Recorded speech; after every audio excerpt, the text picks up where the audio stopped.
नमस्कार, आप देख रहे हैं विशेष खबर। मैं हूं आपके साथ अर्जुन खजूरिया। संसद का शीतकालीन सत्र जो है इस समय चल रहा है और इस समय चर्चा जो है वो सबसे ज्यादा मुद्दा कोई गरमाया हुआ है वो है एसआईआर का। जी हां, एसआईआर के मुद्दे को लेकर के दिन भर जो है वो आज चर्चा संसद के अंदर जो है हो रही है। कुल 2 दिन का समय जो है वो एसआईआर पर चर्चा के लिए दिया गया है और इसी बीच आपको बता दें तमाम सांसदों की तरफ से जो है अपना विषय आज जो है वो रखा गया है। अगर लोकसभा की बात की जाए तो लोकसभा में जहां एक तरफ भारतीय जनता पार्टी से डॉक्टर संजय जायसवाल जो कि पश्चिमी चंपारण को रिप्रेजेंट करते हैं, बिहार को रिप्रेजेंट करते हैं, उनकी तरफ से तमाम बातें रखी गई। वहीं विपक्ष की तरफ से अगर बात की जाए तो विपक्ष की तरफ से मनीष तिवारी या फिर जो सपा प्रमुख हैं अखिलेश यादव, उनकी तरफ से जो है बात रखी गई है।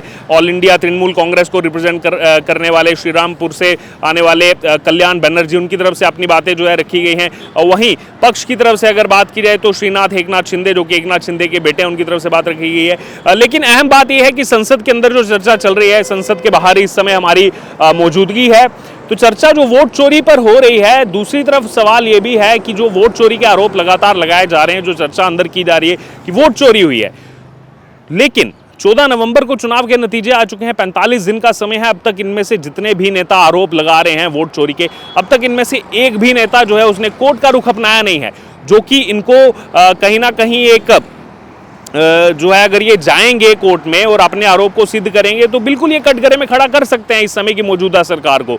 लेकिन कोर्ट में ना जाकर के केवल जो आरोप लगाए जा रहे हैं। वहीं दूसरी तरफ अगर बात की तो अखिलेश यादव अपनी बातों में ही फंसते हुए नजर आ रहे हैं। अखिलेश यादव जो एक तरफ ये भी कहते हैं कि यहाँ पर जो है वो वोट चोरी हो रही है, ईवीएम हैक हो रहा है और ये जो है गलत तरीके से जीते, तो वहीं दूसरे ही मिनट अखिलेश यादव, पता नहीं किसने उनको नोट्स तैयार करके दिए थे, दूसरे ही मिनट अखिलेश यादव ये कहते हैं संसद के अंदर, लोकसभा के अंदर, इसके बाद इस समय हमारी मौजूदगी है, कि 2024 का लोकसभा जो चुनाव हुआ था उत्तर प्रदेश से सबसे ज्यादा सीटें समाजवादी पार्टी जीत करके आई थी। कहीं ना कहीं अपनी पीठ भी थपथपा रहे हैं, कह रहे हैं कि एक समय हमारे केवल 5 सांसद हुआ करते थे, आज जो है इस बार के चुनाव में सबसे ज्यादा सांसद जो है वो हमारे चुन करके आए। तो जहां आप एक तरफ ये कह रहे हैं कि वोट चोरी हो रही है, बीजेपी जो है गलत तरीके से मशीनरी का इस्तेमाल कर रही है, बीजेपी को जिताने के लिए सब कुछ हो रहा है, तो वहीं दूसरी तरफ आप कह रहे हैं कि सबसे ज्यादा सीटें भी हम जीत करके आए। अयोध्या का जिक्र वो हर जगह करना आजकल नहीं भूलते हैं। अयोध्या का जिक्र उन्होंने किया, साथ में बिठाया होता है अयोध्या के सांसद को, अयोध्या का जिक्र किया कि अयोध्या के नाम पर पूरा चुनाव लड़ा और अयोध्या में ये हार गए और अयोध्या में समाजवादी पार्टी की जीत हुई। तो कहीं ना कहीं समाजवादी पार्टी या फिर बाकी जितने भी तमाम विपक्षी दल हैं वो अपनी ही बातों में फंस चुके हैं संसद के अंदर। एक तरफ आप कह रहे हैं कि यहां पर जो है वोट चोरी हो रही है, जानबूझ करके बीजेपी को जिताया जा रहा है, दूसरी तरफ आप कह रहे हैं कि देखो इनका ग्राफ जो है 240 पर आ गया है। तो पिछली बार जो 303 सीटें बीजेपी जीत करके आई थी, इस बार 240 पर आया है। तो वोट चोरी जो है इसमें कैसे पॉसिबल है?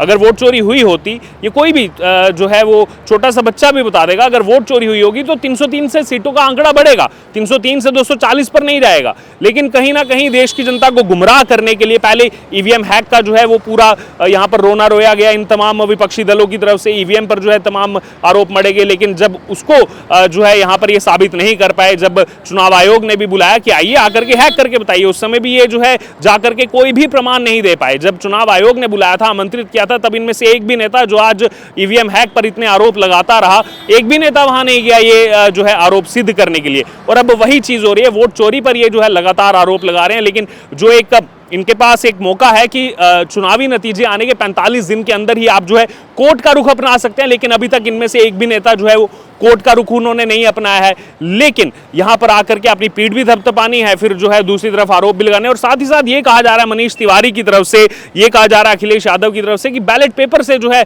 चुनाव करवाए जाए, फिर से जो है बैलेट पेपर से जो है चुनाव हो, यहाँ पर ईवीएम जो है उसको हटा दिया जाए। तो वहीं उस पर जो एनडीए की तरफ से तमाम सांसद जो अपनी बात रख रहे हैं, उनकी तरफ से ये कहा जा रहा है कि वो भी हमने दौर देखा है जब चुनाव होते थे बैलेट पेपर से और पूरा का पूरा बूथ ही लूट लिया जाता था। और ऐसे विजुअल्स, ऐसी वीडियोस अभी भी तमाम जो है वो इंटरनेट पर मौजूद हैं, जहां पर आप देखेंगे कि पोलिंग बूथ के बाहर किस तरीके से बूथ कैप्चरिंग उस समय जो है वो होती थी।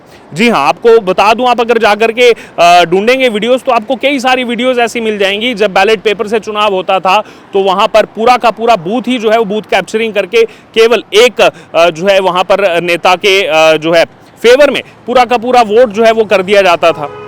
लेकिन उस पर जो है कोई बात यहाँ पर नहीं की जा रही है इन तमाम विपक्षी दलों से। बहरहाल इस समय अगर बात की जाए तो संसद का शीतकालीन सत्र जो है वो चल रहा है और काफ़ी ज़्यादा जो है इस समय माहौल संसद के अंदर जो है वो गर्म है। एसआईआर पर चर्चा आज 10 घंटे एसआईआर पर चर्चा हुई है। कल भी अगर बात करें, कल भी जो है पूरा दिन जो है एसआईआर के लिए ही एलोकेट जो है वो किया गया है। कल भी पूरे दिन एसआईआर पर ही जो है वो चर्चा होने वाली है। लेकिन दूसरी तरफ देश की जनता लगातार ये भी देखना चाहती है कि ये जो तमाम आरोप यहाँ पर लगाए जा रहे हैं विपक्षी दलों की तरफ से, क्या कोर्ट का रुख ये अपनाएंगे बिहार चुनाव को लेकर के या फिर नहीं अपनाएंगे। बहरहाल अब देखना होगा, लेकिन अभी लगातार कवरेज जो है वो हमारी जारी है और आप बने रहें तमाम अपडेट्स के लिए विशेष खबर के साथ।